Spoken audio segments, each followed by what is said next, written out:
Every species in the galaxy had a price. Every civilization, no matter how proud, no matter how ancient, eventually sat down at the table. They argued, they threatened, they bluffed. But in the end, they always negotiated. That was the rule. That was how the galaxy worked for 11,000 years. And then humanity arrived, and they broke every rule the galaxy had ever known.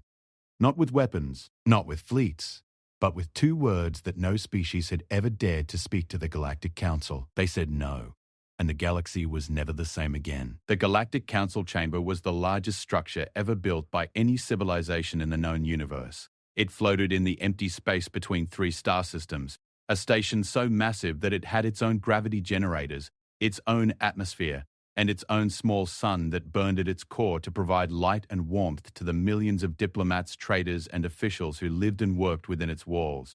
The chamber itself, the great hall where the council met, could hold 10,000 representatives from over 600 species. The ceiling rose so high that clouds sometimes formed near the top, and the floor was made of a transparent material that showed the stars beneath, a constant reminder to everyone present that they were floating in the void of space, held together only by agreements and treaties, and the fragile trust between species that had once been enemies. Presiding Elder Vorath Chen stood at the center of the chamber, his long grey robes trailing behind him as he walked to the speaking platform. He was a Dreith, one of the oldest species in the council. His kind had been part of the galactic government since its founding.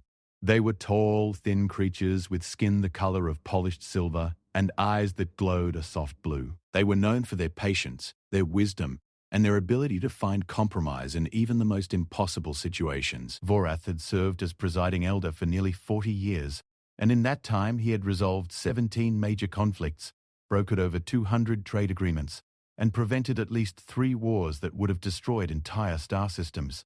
But today, Vorath felt something he had not felt in a very long time. He felt afraid. The reason for his fear was displayed on the massive screen behind the speaking platform. It showed a small blue planet, orbiting an unremarkable yellow star in the outer arm of the galaxy. The planet was called Earth, and the species that lived on it called themselves humans. They had been discovered only 12 years ago, when a Velthari exploration ship had picked up strange radio signals coming from the edge of uncharted space. The Velthari had followed the signals and found a world teeming with life, dominated by a species that had only recently developed the ability to travel beyond their own atmosphere. The initial reports had been almost amusing.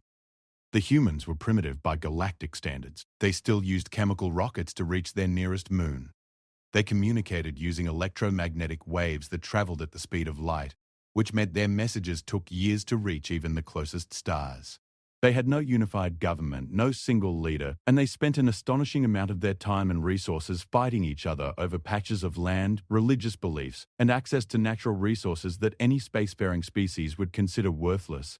The Velthari had recommended standard integration protocol: make contact, offer membership in the council, provide basic technology upgrades in exchange for trade agreements and military cooperation. It was the same process that had been used for hundreds of species over thousands of years. Most species were grateful.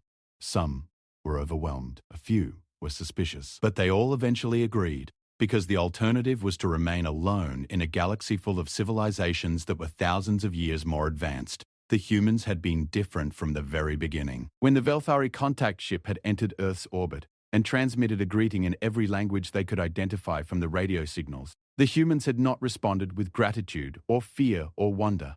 They had responded with questions, thousands of questions. They wanted to know everything. How did the ship's engines work? What was the council? How many species were there? What were the terms of membership? What were the trade agreements? What were the military obligations? What happened to species that refused to join? What happened to species that joined and then wanted to leave? The Velthari contact team had been trained to answer questions, of course, but they had never encountered a species that asked so many, so quickly, and with such obvious suspicion behind every single one. The humans did not trust them. That much was clear from the first day. And no matter how many answers the Velthari provided, the humans always had more questions. It took 3 years of negotiations just to establish a formal embassy on Earth. 3 years. Most species completed the entire integration process in less than 1. The humans insisted on reviewing every document, every treaty, every agreement that the Council had ever produced. They translated everything into their own languages, and then they argued about the translations. They formed committees to study the committees that were studying the alien technology. They held public debates that were broadcast to their entire planet, where ordinary citizens shouted their opinions about whether or not to trust the aliens. Vorath had found it fascinating at first. He had studied many species during their integration period, and he had never seen anything quite like it. Most species had a clear hierarchy, a leader or ruling body that could make decisions on behalf of the entire planet. The humans had dozens of competing governments, each with their own interests and agendas, and none of them seemed willing to let any of the others speak for the whole species. It was chaotic. It was inefficient. And it was, Vorath had to admit, strangely impressive. But fascination had turned to concern when the humans had finally sent their first delegation to the council chamber. The delegation was led by a woman named Admiral Chen, a military officer from one of the larger human nations. She was short by human standards, with dark hair cut close to her skull and eyes that seemed to miss nothing. She spoke softly, but with an authority that made even the most powerful council members pay attention. She had arrived with a team of 47 advisors, translators, legal experts, and military analysts, and she had made it clear from the first moment that she was not there to sign anything. She was there to listen.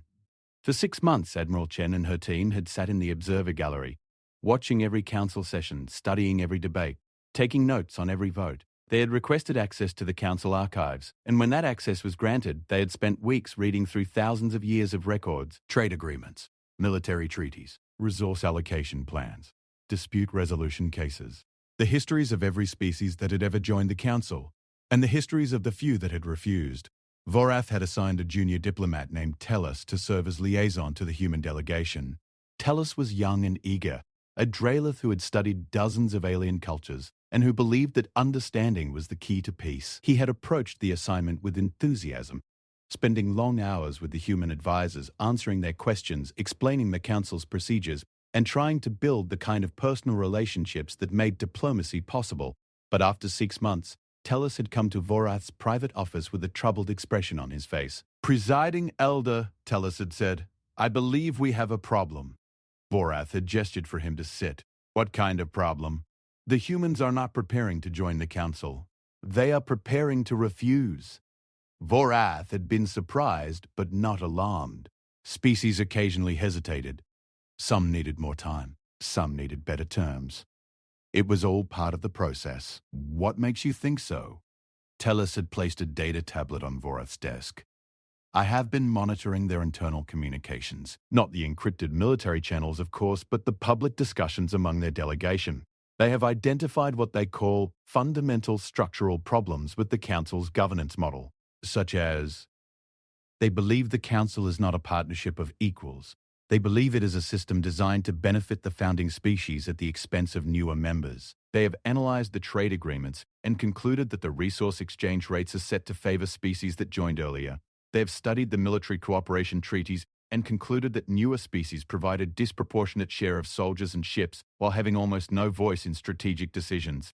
And they have examined the dispute resolution process and concluded that outcomes consistently favor species with more political influence, regardless of the merits of the case." Vorath had sat very still for a long moment. Then he had said, "And are they wrong?" Tellus had looked uncomfortable. "I would prefer not to answer that question, Presiding Elder. That is answer enough." Vorath had spent the next several weeks reviewing the human delegation's analysis, which they had shared with him upon request. It was thorough, it was detailed, and it was, in almost every respect, accurate. The Council was not the perfect institution that its founders had imagined. Over 11,000 years, power had concentrated in the hands of the oldest and wealthiest species. The trade agreements were indeed structured to benefit those at the top. The military treaties did place a heavier burden on newer members. And the dispute resolution system was, if Vorath was being honest with himself, deeply flawed. But none of that was new. Every species that joined the Council eventually noticed these imbalances. They complained, they negotiated, they sometimes won small concessions. But they always joined, because the benefits of membership, access to technology, trade networks, mutual defense still outweighed the costs. The system was imperfect, but it worked. It had kept the peace for thousands of years. The humans, however, did not seem to care about the benefits. Admiral Chen had requested a formal meeting with Vorath, and when he had granted it, she had come to his office alone, without advisors or translators. She had sat across from him and spoken in the Galactic Common Language, which she had learned during her 6 months of observation. Her accent was heavy, but her meaning was clear. "Presiding Elder," she had said, "my government has completed its analysis of the Galactic Council and its treaties. We appreciate the opportunity to observe your proceedings, and we recognize the immense achievement that this institution represents. 11,000 years of interstellar cooperation is remarkable, and we have great respect for what your founders built." Vorath had nodded, waiting for the word that he knew was coming. However, Admiral Chen had continued, "We cannot accept membership under the current terms. The structural inequalities within the Council are not minor imperfections that can be addressed through gradual reform. They are fundamental design features that systematically disadvantage newer species. We believe that joining under these conditions would not serve the long-term interests of humanity." "All species have concerns when they join," Vorath had said carefully. "We are always willing to negotiate modified terms." "We are not looking for modified terms, Presiding Elder." "We are not looking for a better deal within the existing framework. We believe the framework itself needs to change." "And what changes would you propose?" Admiral Chen had reached into her jacket and produced a data tablet. She had placed it on his desk just as Talus had placed his tablet months before. "This is a detailed proposal for comprehensive reform of the Council's governance structure, trade agreements, military treaties, and dispute resolution processes. It was developed by a team of our best political scientists, economists, legal scholars, and military strategists. We believe it would create a more equitable system that better serves all member species, not just the oldest and most powerful." Vorath had picked up the tablet and glanced at the document. It was over 3,000 pages long. "And if the Council is unwilling to implement these reforms?" Admiral Chen had looked at him with those sharp, steady eyes. "Then we will not join, and we will pursue our own path in this galaxy." Vorath had set the tablet down. "Admiral, no species has ever refused membership in the Council. The galaxy is a dangerous place. There are threats that no single civilization can face alone. Without the Council's protection, without access to our technology and trade networks, your species would be extremely vulnerable. We understand the risks, Presiding Elder. I am not certain you do. There are species in this galaxy that would see an unaffiliated civilization as prey. Without the Council's protection, there would be nothing to stop them from taking your world and everything on it." Admiral Chen had smiled then, a small, tight smile that did not reach her eyes. "Presiding Elder, humanity has spent its entire history fighting for survival against forces that were stronger, more numerous, and better equipped. We have faced extinction-level events on our own world and survived every single one. We have fought each other with weapons that could destroy cities in an instant, and we survived that too. We are not a species that surrenders to threats. We are a species that finds a way. This is not a threat, Admiral. Does. It is a statement of reality. So is mine." The meeting had ended there, with nothing resolved. Vorath had read the human proposal over the following weeks. It was brilliant. It was comprehensive. It addressed every major flaw in the Council's structure with practical, well-reasoned solutions. And it was completely unacceptable to the senior Council members because implementing it would mean giving up power they had held for thousands of years.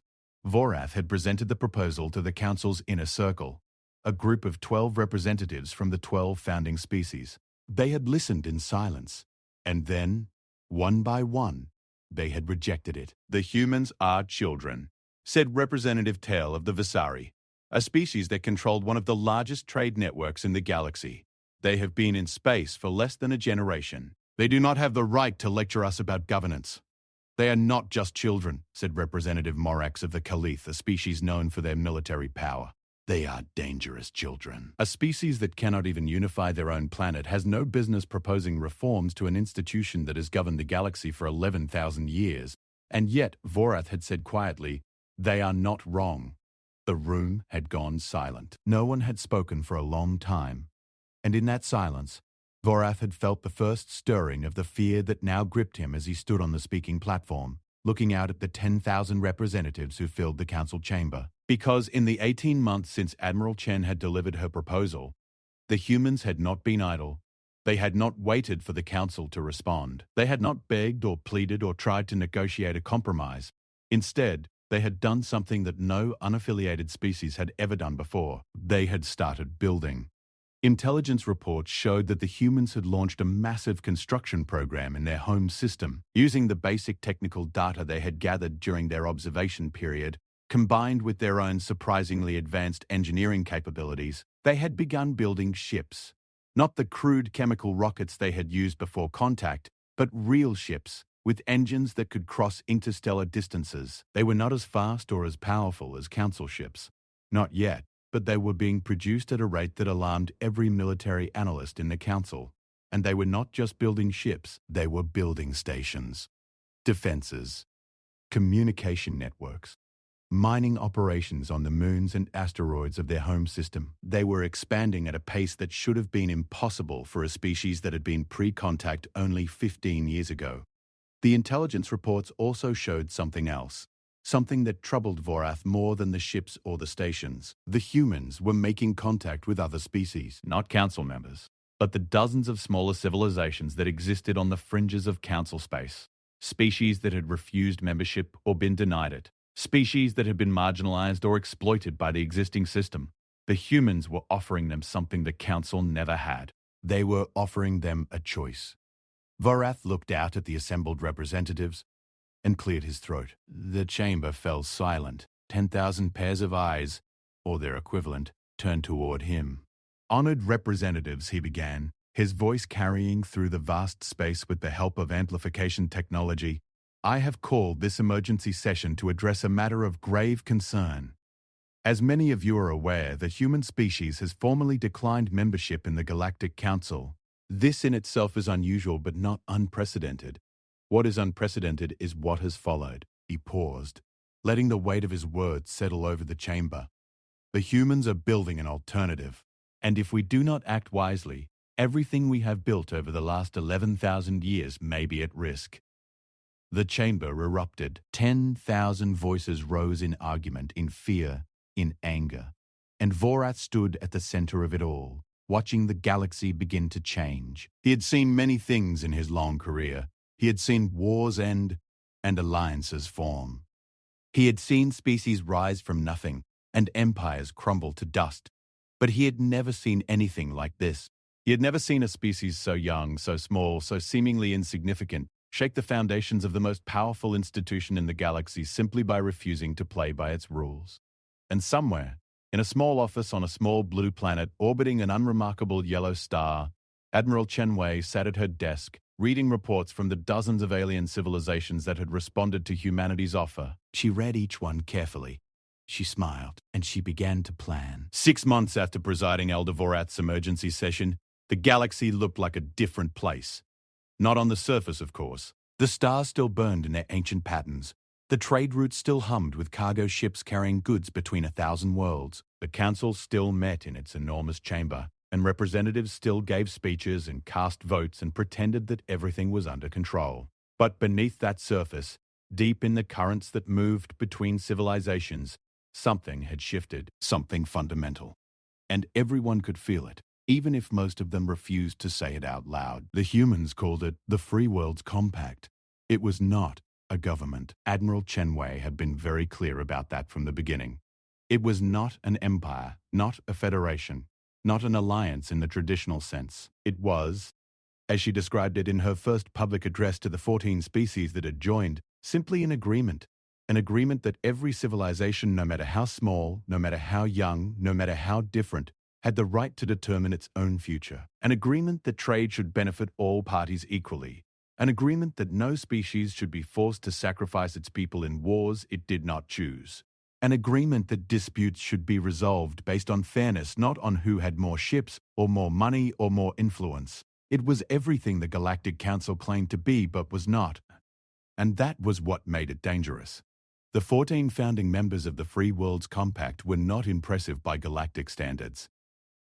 Most of them were small civilizations, occupying only 1 or 2 star systems each. Several had been rejected for council membership because they did not meet the minimum requirements for technological development or population size.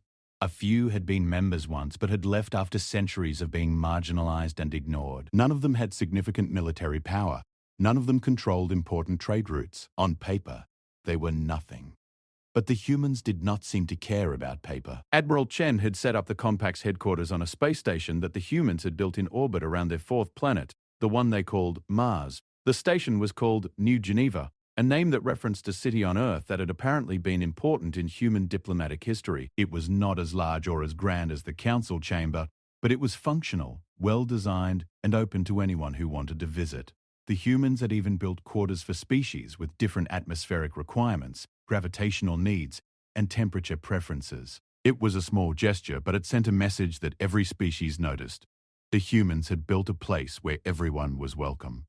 Vorath received regular reports about the Compact's activities from Tellus, who had volunteered to serve as the Council's unofficial observer. Tellus had traveled to New Geneva and spent several weeks there, meeting with human officials and representatives from the other Compact species. His reports were detailed and, Vorath had to admit, increasingly admiring. The humans have an extraordinary ability to build trust, Tellus had written in one report. They listen. Not as a diplomatic technique, but because they are genuinely interested in understanding other species. They ask about history, culture, art, music, science. They want to know everything. And when they make promises, they keep them. I have spoken with representatives from every Compact species, and not one of them has a single complaint about how the humans have treated them. That is concerning, Vorath had muttered to himself as he read. The Council's response to the Compact had been confused and divided from the beginning. The 12 founding species could not agree on whether the humans were a genuine threat, a temporary nuisance, or an opportunity to be exploited. Representative Thale of the Vossari argued that the Compact was economically irrelevant and would collapse within a few years once its members realized they could not compete with the Council's trade networks. Representative Morax of the Caliph wanted to send a military fleet to Earth as a show of force, to remind the humans that they were dealing with civilizations that had been waging interstellar war for millennia. Others proposed sanctions, blockades, or simply ignoring the humans and hoping they would go away. Vorath had argued for a different approach. He had suggested that the Council should engage with the Compact, open a dialogue, try to understand what the humans were building, and find a way to coexist. He had even suggested that some of the reforms proposed in Admiral Chen's original document might be worth considering. This had not been a popular position. You want us to negotiate with them? Morax had demanded during one particularly heated inner circle meeting. They are the ones who refuse to negotiate with us. They refused to accept our terms. That is not the same thing. They offered us a detailed proposal for reform, and we rejected it without discussion. Perhaps we should reconsider. We should reconsider nothing. The Council has governed this galaxy for 11,000 years. We do not change our structure because a species that learned to make fire yesterday tells us to. The argument had gone nowhere, as arguments in the inner circle often did. And while the Council debated, the humans kept building. The most alarming development came 3 months after the Compact's formation. A Vossari trade convoy carrying luxury goods through a region of space near the Compact's territory was attacked by raiders. This was not unusual. Space was vast, and despite the Council's military patrols, piracy remained a persistent problem, particularly in the outer regions where enforcement was thin. The Vossari had sent a distress signal to the nearest Council patrol, but the patrol was 2 days away. The humans arrived in 4 hours. 3 human warships, small by Council standards but fast and heavily armed for their size, dropped out of faster-than-light travel right next to the convoy. The raiders, bore of unaffiliated mercenaries operating out of an asteroid base, had been in the process of boarding the Vossari cargo ships. The human ships did not open a communication channel. They did not issue warnings. They did not attempt to negotiate. They opened fire. The battle lasted 11 minutes. The raiders' ships were destroyed or disabled. The asteroid base was located, targeted, and reduced to rubble. The human ships then contacted the Vossari convoy, offered medical assistance to any injured crew members, helped repair the damaged cargo ships, and escorted the convoy to the nearest safe port. They did not ask for payment. They did not ask for trade concessions. They did not even ask for thanks. The Vossari captain, a veteran trader named Lysara who had been traveling those routes for decades, sent a private message to Representative Thale after the incident. Vorath had obtained a copy through his intelligence contacts. The message read simply, "In 40 years of trading, no council patrol has ever responded that quickly or fought that effectively. These humans are not what we thought they were."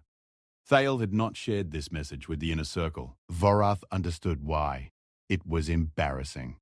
The council maintained the largest military fleet in the galaxy. With thousands of warships and millions of soldiers drawn from hundreds of species, the idea that 3 small human ships could outperform them was not something anyone wanted to discuss publicly. But it was not an isolated incident. Over the following weeks, similar reports came in from all across the border region between Council space and compact territory.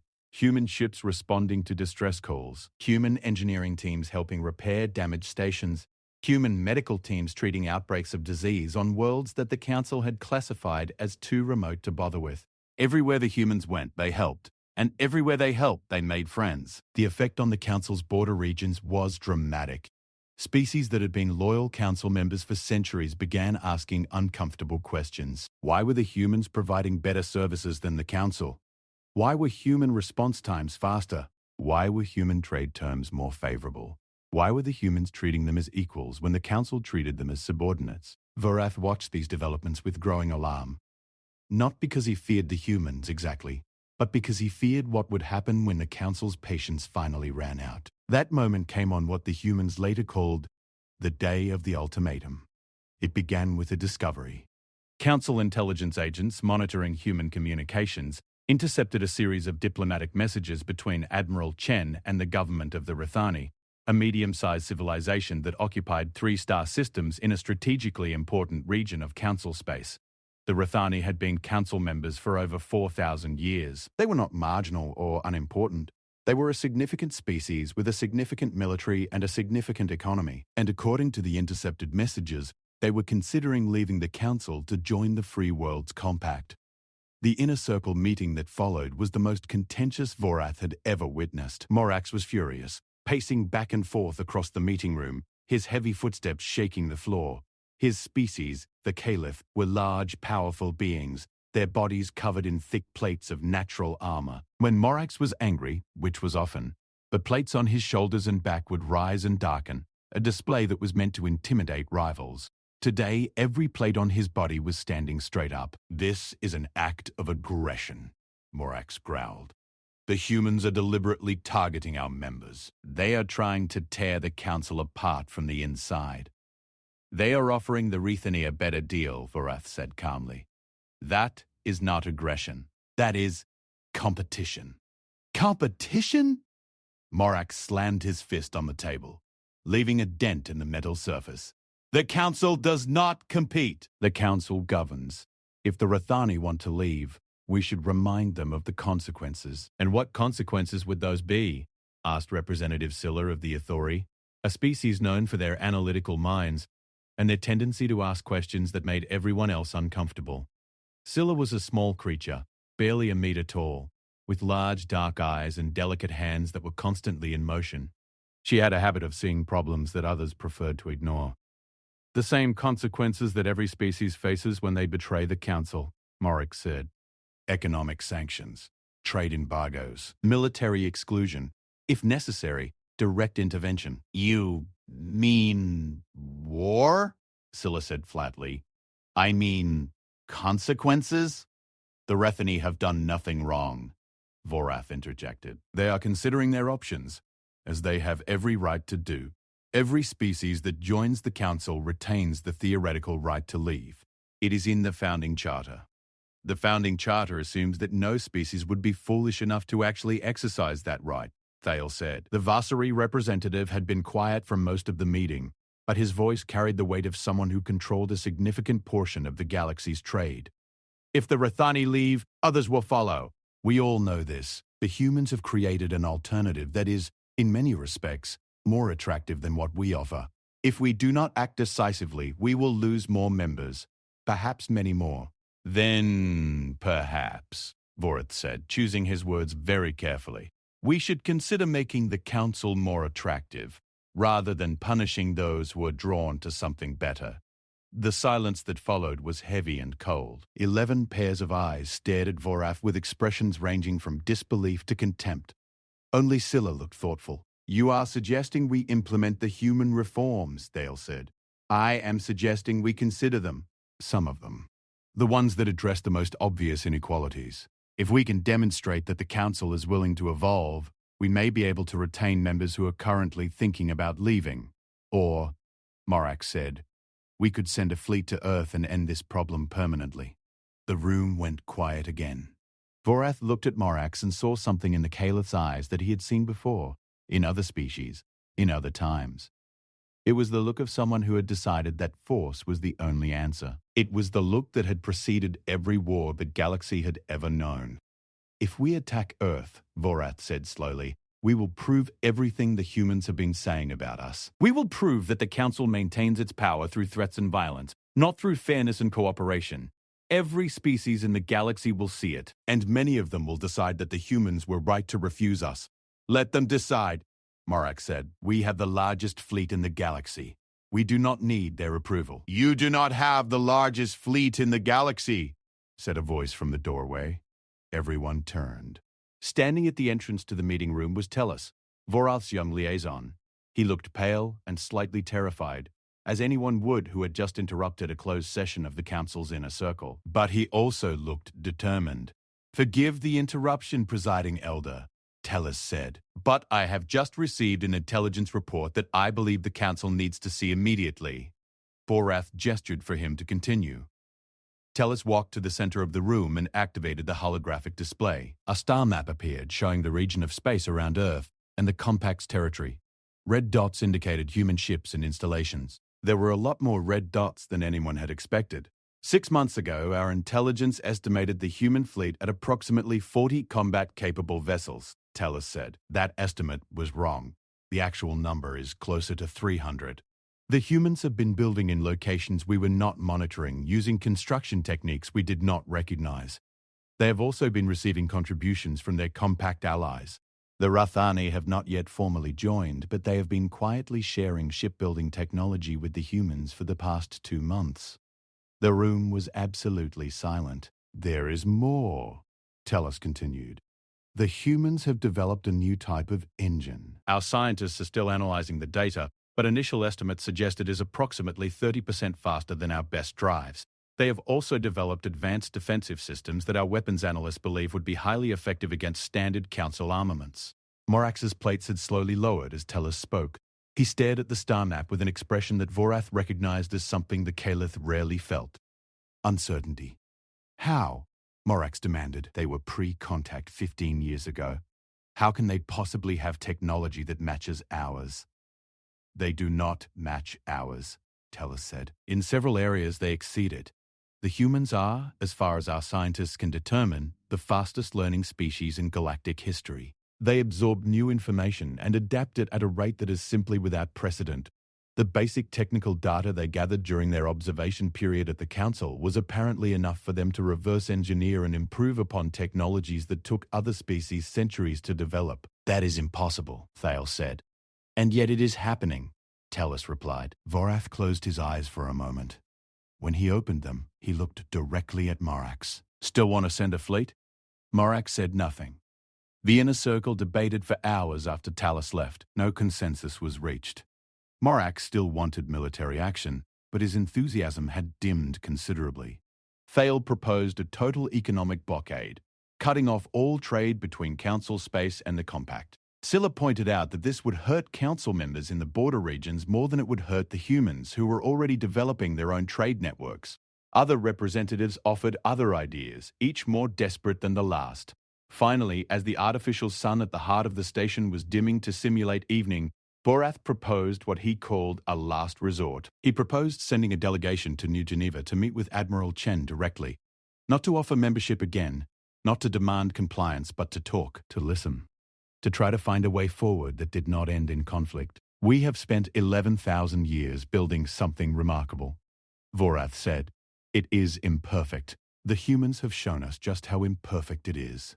But it is still worth saving. And the only way to save it is to admit that it needs to change." The vote was 7-5 in favor. Morax voted against, as did Tail and 3 others, but the majority held, and the delegation was authorized. Vorath chose to lead it himself. If this was going to work, it needed the weight of the presiding elder's authority behind it. He selected a small team of 6 advisors, including Tellus and, at Scylla's insistence, Scylla herself. They boarded a council diplomatic vessel and set course for Mars. The journey took 3 days. Vorath spent most of that time reviewing everything he knew about the humans, reading Admiral Chen's original proposal again, studying the intelligence reports on the compact's growth, and trying to imagine what the galaxy would look like in 10 years if the current trends continued. The compact was growing. The council was stagnating. If nothing changed, it was possible, perhaps even likely, that the balance of power in the galaxy would shift permanently within a generation. When the diplomatic vessel dropped out of faster-than-light travel in the Mars system, Vorath stood at the observation window and looked at what the humans had built. The station called New Geneva hung in orbit, sleek and efficient, surrounded by a web of smaller stations, docking platforms, and construction yards. Dozens of ships moved through the area, some human, some belonging to other compact species. It was busy, organized, and alive with purpose. Below, on the surface of Mars itself, Vorath could see something that made him pause. The humans were terraforming the planet. They were changing its atmosphere, its temperature, its very surface to make it habitable. It was a project that should have taken centuries. The humans appeared to be doing it in decades. "Presiding Elder," Tellus said quietly from beside him. "We are being hailed by New Geneva Station Control. They are granting us docking permission and say that Admiral Chen is waiting to receive us." Vorath took a deep breath. "Then let us not keep her waiting." As the diplomatic vessel glided toward the station, Vorath noticed something else. Along the hull of every human ship they passed, painted in simple white letters against the dark metal, was the same phrase. It was written in the human language called English, but Vorath had learned enough of it to read the words. They read, "We choose our own path." Vorath understood then, with a clarity that cut through all the politics and fear and pride, that this was not a negotiation between a powerful institution and a rebellious newcomer. This was a meeting between the past and the future. And the future was not asking for permission. The docking bay of New Geneva Station was clean, well lit, and surprisingly warm. Vorath noticed this immediately as he stepped off the diplomatic vessel with his small delegation. Every other alien station he had visited in his long career had felt cold and sterile, designed for function rather than comfort. This place felt different. There were plants along the walkways, real living plants from Earth and from other worlds, growing in carefully maintained beds that lined the corridors. There were windows everywhere, large transparent panels that let in the reflected light of Mars below and the distant sun beyond. And there were people, humans and aliens walking together, talking, laughing, carrying equipment, sharing meals at small tables set up in open areas along the main corridor. It did not look like the headquarters of a political movement that was threatening to tear apart the galaxy's oldest institution. It looked like a place where people actually wanted to be. Admiral Chen was waiting for them at the end of the docking corridor. She looked older than Vorath remembered. The 12 months since their last meeting had added lines to her face and grey to the hair at her temples. But her eyes were the same, sharp, steady, and completely unreadable. She was wearing a simple dark uniform with no decorations or insignia, except a small pin on her collar that showed a circle of stars around an open hand, the symbol of the Free Worlds Compact. She was not alone. Standing beside her were representatives from several compact species. Vorath recognized a Rithani diplomat, which confirmed that the Rithani had indeed moved forward with joining the compact. There was also a tall, thin being from a species Vorath did not immediately recognize, a small group of creatures that looked like they were made of living crystal, and several other aliens that Vorath had never seen before. The compact had more members than the Council's intelligence had reported. "Presiding Elder," Admiral Chen said, stepping forward and extending her hand with the human gesture of greeting. "Welcome to New Geneva. I hope your journey was comfortable."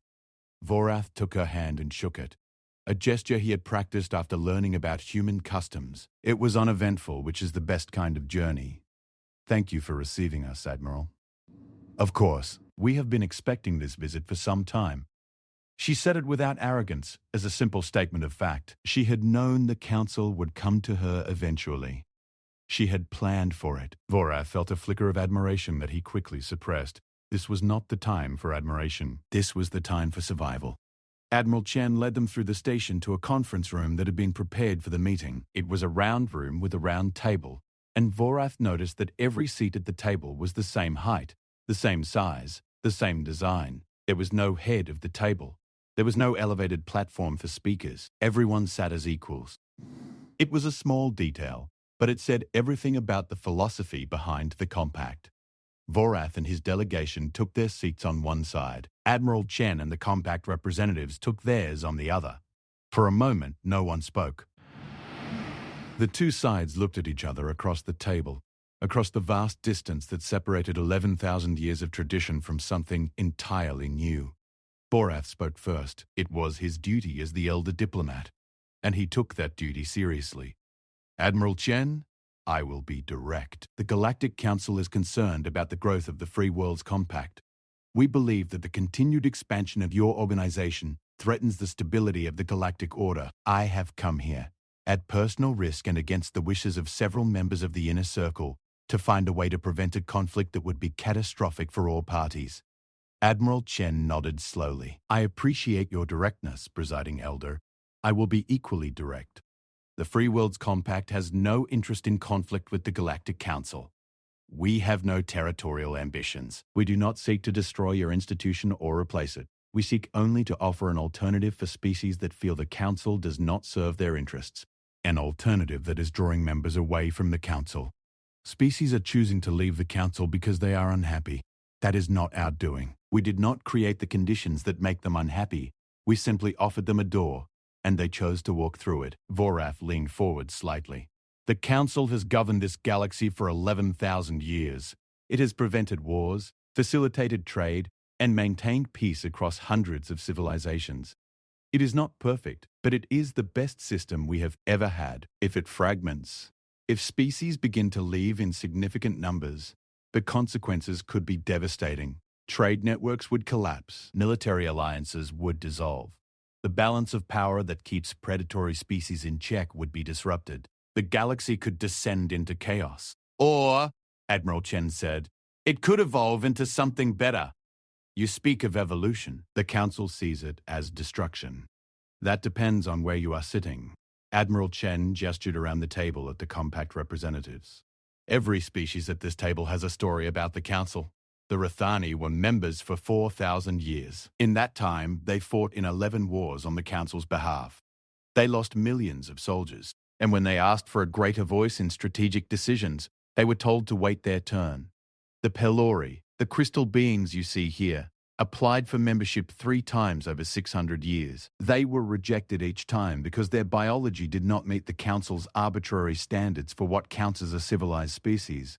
The Tessani, the tall beings beside me, were members for 2,000 years until a trade dispute with the Vasari was resolved against them despite clear evidence in their favor.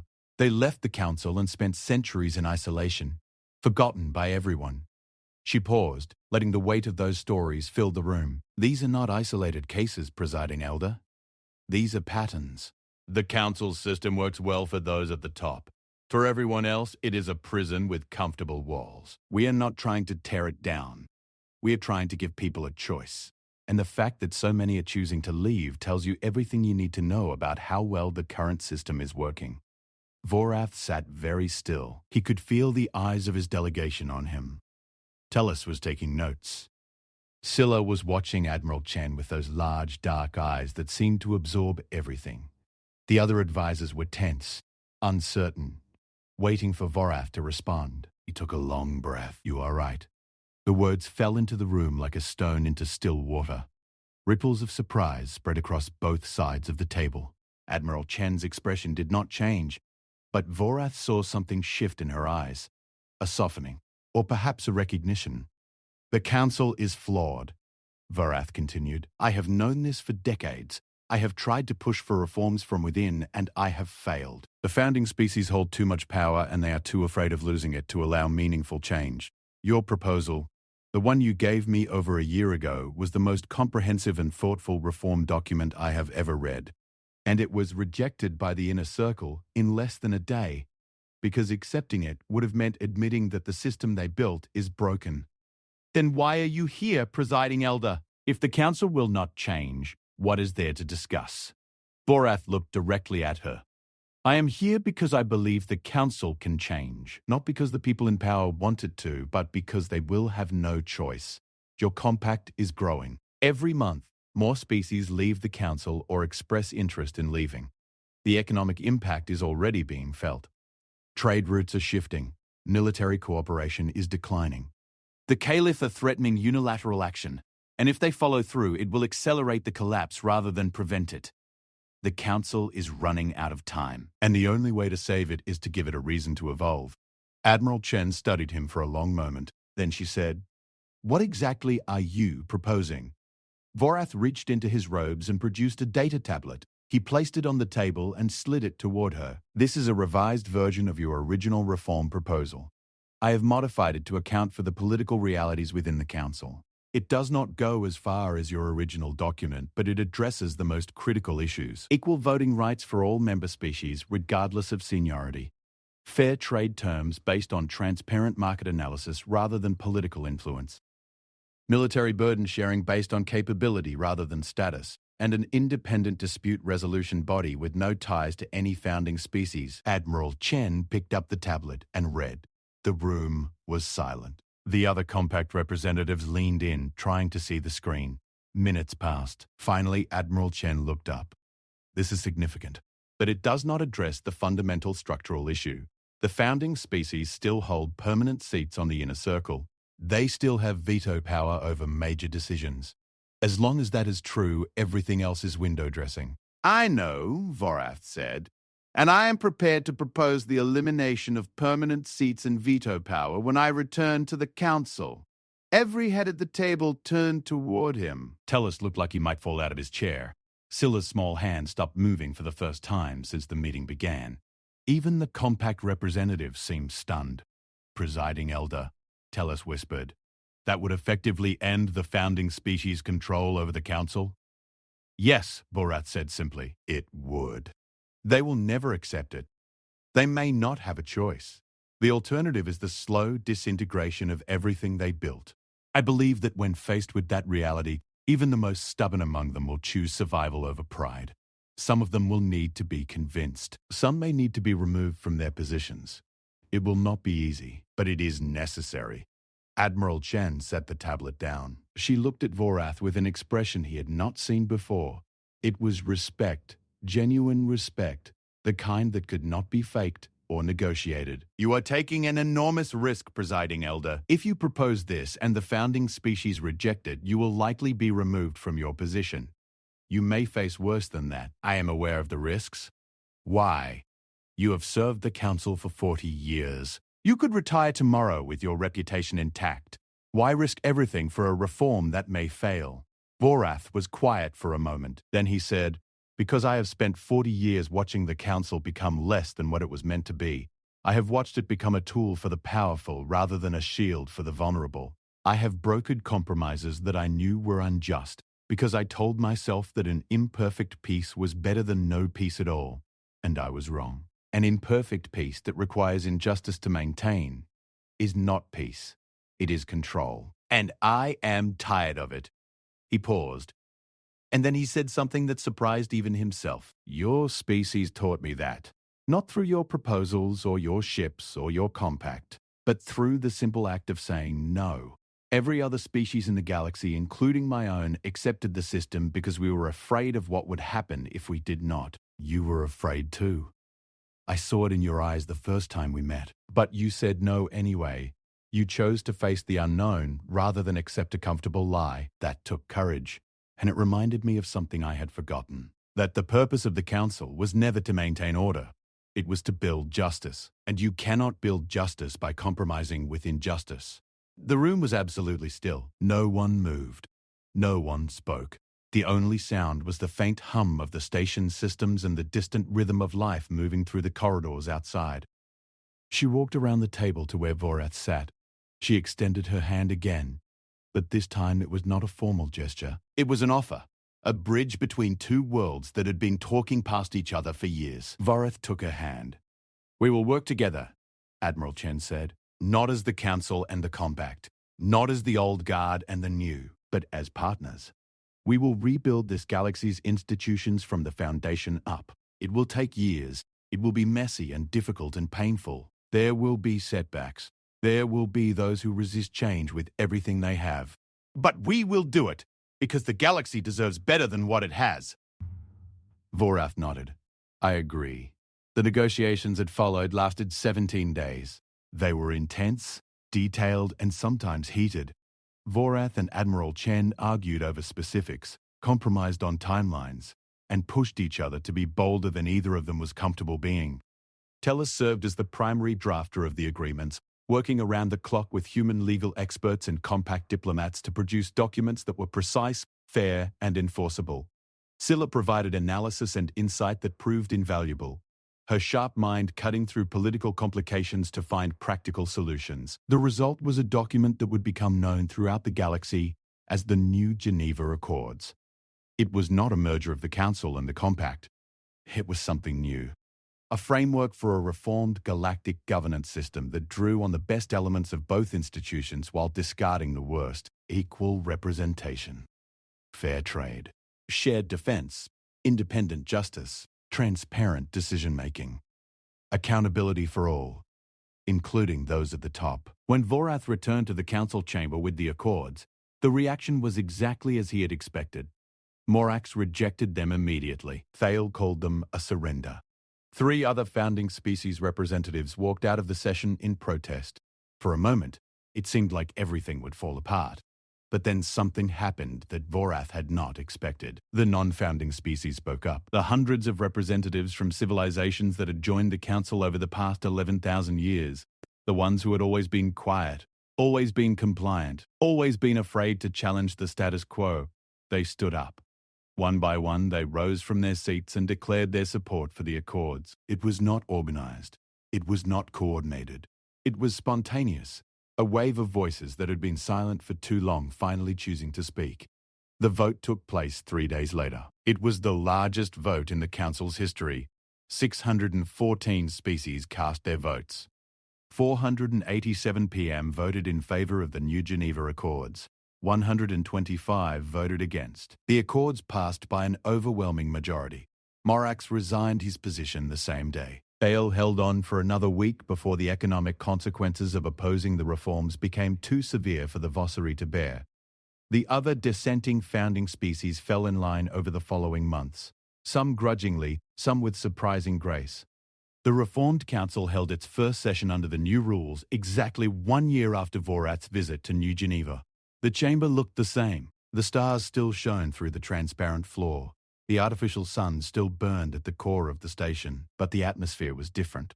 Representatives who had spent centuries sitting in the back of the chamber, unheard and ignored, now sat at the center. Decisions that had once been made by 12 species behind closed doors were now debated openly by all 614. It was messier, it was slower, it was louder, and it was, for the first time in a very long time, fair. Admiral Chen attended the first session as a representative of the newly integrated Free Worlds Compact, whose members had voted unanimously to rejoin the Council under the reformed structure. She sat in the observer gallery for most of the session, watching the proceedings with the same sharp, steady gaze she had brought to her first visit years earlier. When Vorath caught her eye across the chamber, she gave him a small nod. He nodded back. After the session, they met in Vorath's private office. It was late, and the station was quiet. The artificial sun had dimmed to its night setting, casting long shadows through the corridors. Well, Vorath said, pouring 2 glasses of a Dreith drink that he thought the Admiral might enjoy. It is done. It is begun, Admiral Chen corrected, accepting the glass. The hard part starts now. Changing the rules is easy compared to changing the culture. There are thousands of years of habits and assumptions that will take generations to overcome. True. But we have made a start. That is more than I ever thought possible. Admiral Chen took a sip of the drink, considered it, and nodded approvingly. This is good. What is it? It is called Balathar. It is made from a fruit that grows only on my homeworld, in a valley where 2 rivers meet. My family has been making it for 300 years.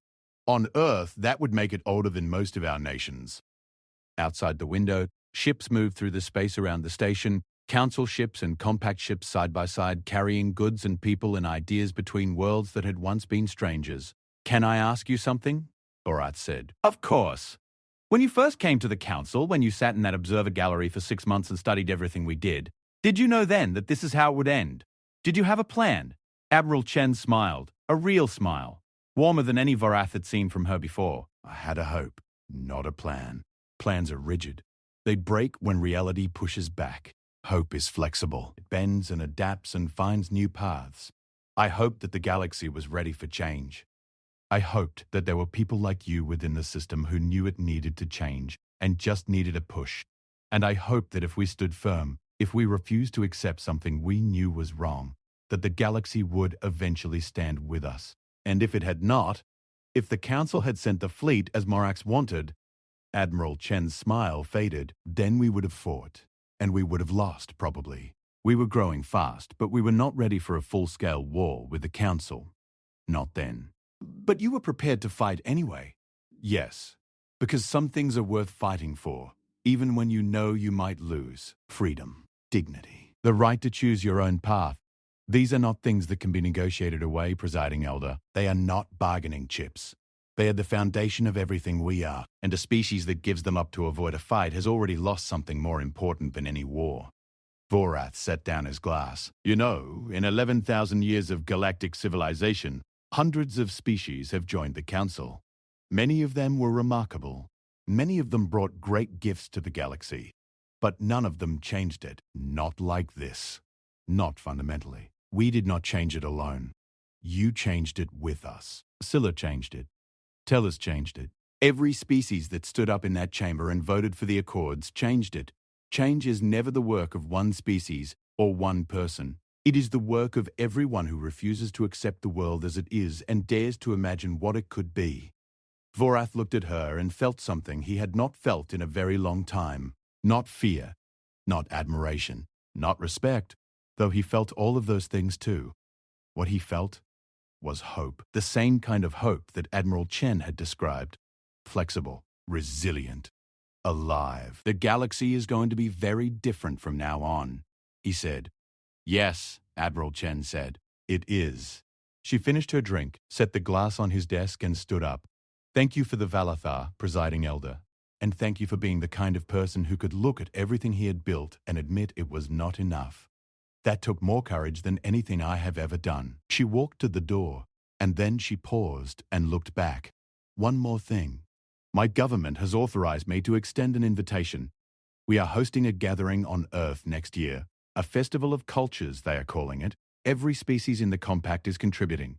And now every species in the Council is invited as well. Music, food, art, science, stories.